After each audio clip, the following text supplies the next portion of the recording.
So I sell online courses, books, and memberships and things like that, but I've never really dove into e-commerce because, as awesome as it sounds, there's just a lot of what ifs, and I don't even know where to begin. So if you are ready to maybe head into the gig economy for the first time, be an entrepreneur, or maybe you've been in it for a while and maybe you had a couple rough years and you want to bounce back even stronger, well, this video is going to help you, because with the help of Alibaba.com, we can actually find products that we could sell online and potentially make a profit with. And that's the formula that I once heard from a friend of mine. You find a product, you white label it, which means you put your own branding on it, your own experience on top of it when you sell it, and then you make a profit. And of course, it sounds easy and always intrigued me, but every time I kind of wanted to get started, A, I didn't know where to get started, B, there was a lot of risk, right? If you're buying a load of products from somebody you don't know, well, there could be some problems. This is actually why I went down the route of actually inventing something first, which took way longer, like 3 years. And yeah, it worked out in the end, but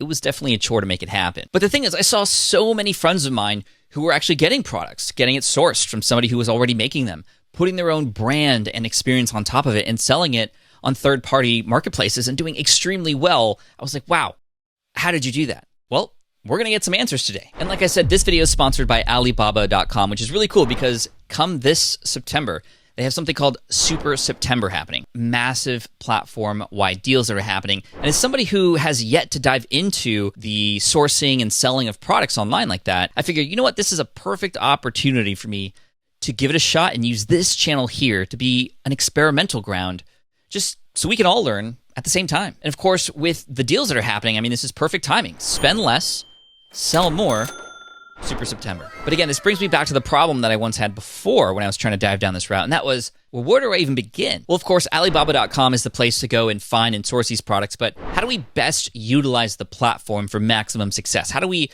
make sure we don't run into trouble, for example? And this is why I recruited 3 of my friends who have done this before to come on here and actually provide me and you some of their best tips to make sure that things will work out for the best, right? This is what I always do. Whenever I want to learn something new, I just go right to the source. And it's pretty cool this time because you can be there with me too. And then eventually I want to get to the point where I'm actually getting products and sourcing them and using these tips that I'm learning today. So let's just dive into these tips. And the first tip, actually first few tips, are coming from Ryan Grant from OnlineSellingExperiment.com. Hello, Ryan here from OnlineSellingExperiment.com, and Pat had asked me to put this video together to share a few Alibaba sourcing tips with you. So let's dive in. First things first, I recommend enabling a couple of filters when you start a search on Alibaba. The first being trade assurance. This is a program where Alibaba will act as an intermediary if something goes wrong with your purchase, and it means you can even get a refund through Alibaba if things truly go off the rails. And the second filter is the verified supplier filter. This means that the information provided on the supplier on Alibaba has been independently verified by a third party and gives you some additional peace of mind that what you're reading is actually true. Now, after you've found a supplier that makes sense, I recommend going through the process of ordering samples from the suppliers that you're interested in potentially working with, and try to get a few units of the product you're interested in selling, get those shipped to you, and then go through the process of seeing if they are what you expect. And the process of getting samples does take an extra few weeks typically, but it will help you avoid a potential situation where you have hundreds or thousands of inventory that wasn't what you expected and might even be unsellable. And then the final thing I recommend thinking about when you are sourcing products is to think about your positioning to the supplier. I wouldn't recommend just asking what's the lowest price you'll sell it to me for, what's your minimum order. Those are important things to figure out, but you want to make sure that you talk about the potential of working with you, the long-term potential, forming a long-term partnership.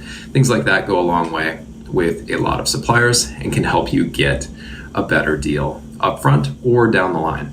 And I would recommend not over-optimizing too much on price right away, and get the product, see how it performs, and then you can optimize on future orders after you've found out that it will work.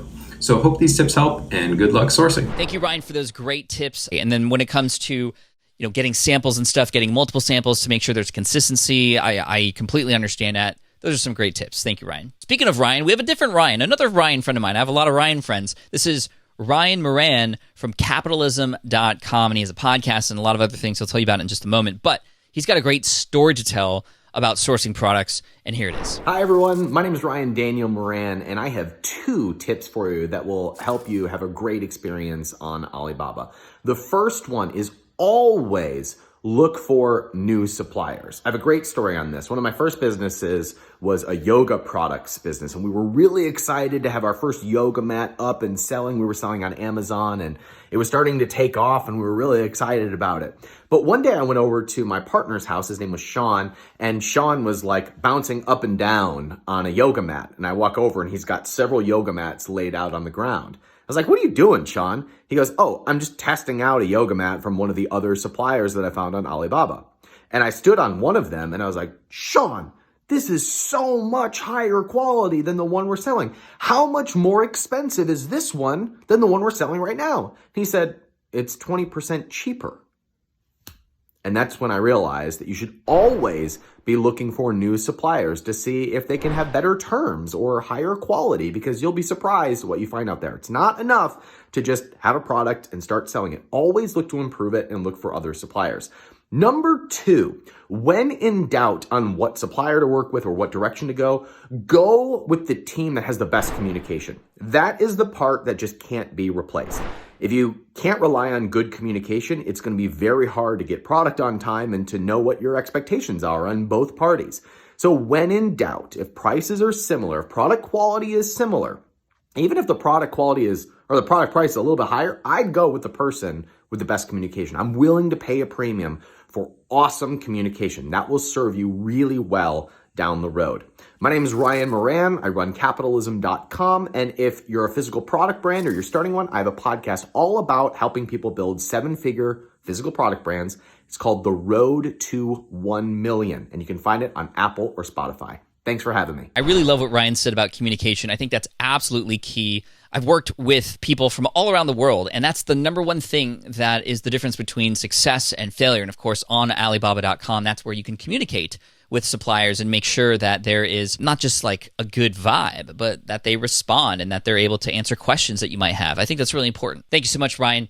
Now, our next tip comes from Jessica Larrew from The Selling Family. Actually, she's one of the first people to ever introduce me to this world of sourcing products and things like that from various locations, and she's been on my podcast before. Here is her tip. Hey Pat, Jessica here with The Selling Family. I'm so excited about your project of sourcing products from Alibaba to sell on Amazon. I wanted to give you a tip today. I know you are going to get a ton of great tips on choosing the actual product, so I'm going to go a little bit of a different direction. And I wanted to mention to you how important it is to pick out great branding and packaging for your product. A lot of people think that doing a private label product is as simple as choosing a product on Alibaba, getting it ordered, putting it in a poly bag, and sending it into Amazon. And I think it's so important for the buyer experience that you actually have packaging and branding like they would get if they were in a retail store. I know personally when I buy stuff on Amazon and it's private labeled, if it doesn't have the brand on it, it doesn't come with instructions, there's nothing, there's no box, there's nothing.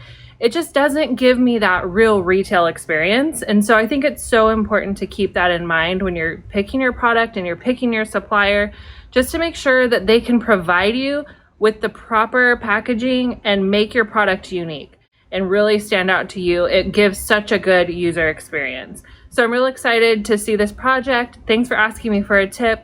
Best of luck. Wow, that one definitely hits home with me because branding, very important, but that experience that the brand creates. And when you find these products and you get the samples like Ryan was talking about, you have communication, and then also you order them, it's not just about the product. I mean, I've received products before in the box where there's no packaging other than bubble wrap, and that's not cool. But the packaging around the product and the experience of opening it. Now, we don't need to create like Apple-like experiences every time, but without the brand, how could there be brand loyalty, right? So I really love all of these tips. Thank you, Ryan Grant, Ryan Moran, and Jessica Larrew. I'll put links in the description for each of the different places where you can find and follow up with them. And a big thank you to Alibaba.com for not just sponsoring this video, but also giving me a little bit of a fire to go and actually search and find a product that I might be able to experiment with, and then actually document that here too. So if that sounds exciting to you, hit subscribe.